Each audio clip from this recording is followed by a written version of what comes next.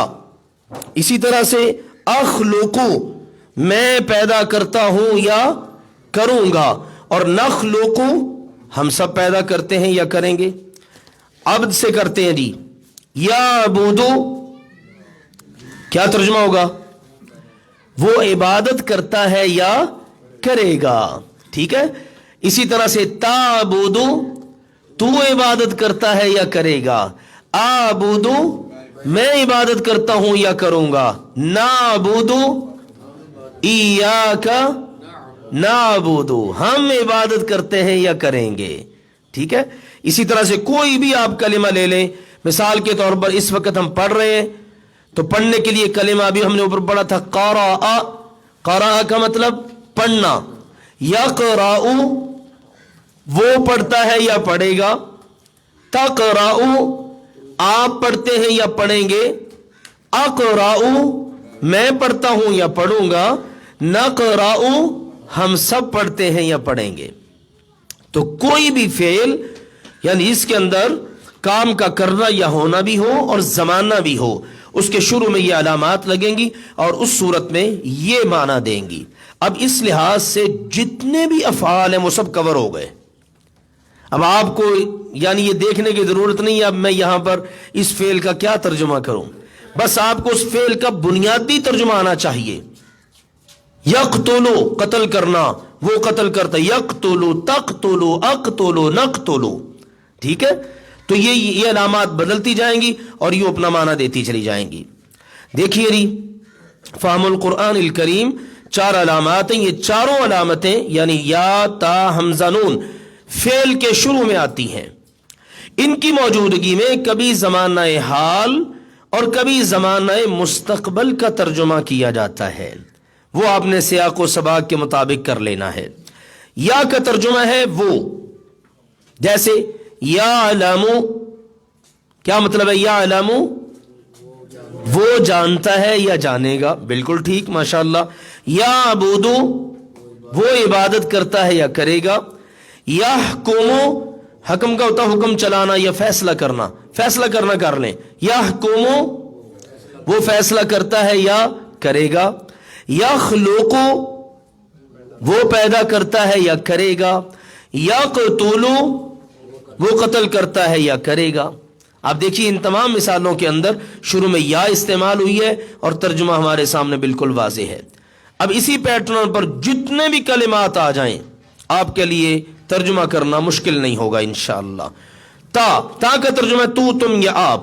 مثالیں تعلم تو جانتا ہے یا جانے گا. تعبد آپ عبادت کرتے ہیں یا کریں گے. مخاطب کو آپ کے لفظ سے استعمال کر لیجئے. تحکم آپ فیصلہ کرتے ہیں یا کریں گے. تخلق آپ پیدا کرتے ہیں یا کریں گے. تقتل آپ قتل کرتے ہیں یا کریں گے. فرماتے ہیں کبھی اس کا مفہوم وہ ایک مؤنث بھی ہو جاتا ہے. یہ ایک استثنائی شکل ہے. کبھی کبھار ایسا بھی ہوتا ہے شروع میں تا ہوتی ہے اور آپ پڑھ رہے ہوتے ہیں اس مناسبت سے, تو اس سے پریشان نہیں ہونا. یہ ایک استثنائی شکل ہے. یہ بھی ایک جملے میں ہم نے واضح کر دی ہے. کبھی شروع میں تا ہوتی ہے فعل کے اور اس کا ترجمہ وہ ایک مؤنث والا کیا جاتا ہے. مثال کے طور پر قرآن پاک میں بہت ساری جگہوں پر اللہ تعالیٰ نے جنت کا تذکرہ کیا اور اس کی نعمتوں کا, اور اس میں عام طور پر ہمیں پڑھنے کو ملتا ہے تجری من تحتها الانہار.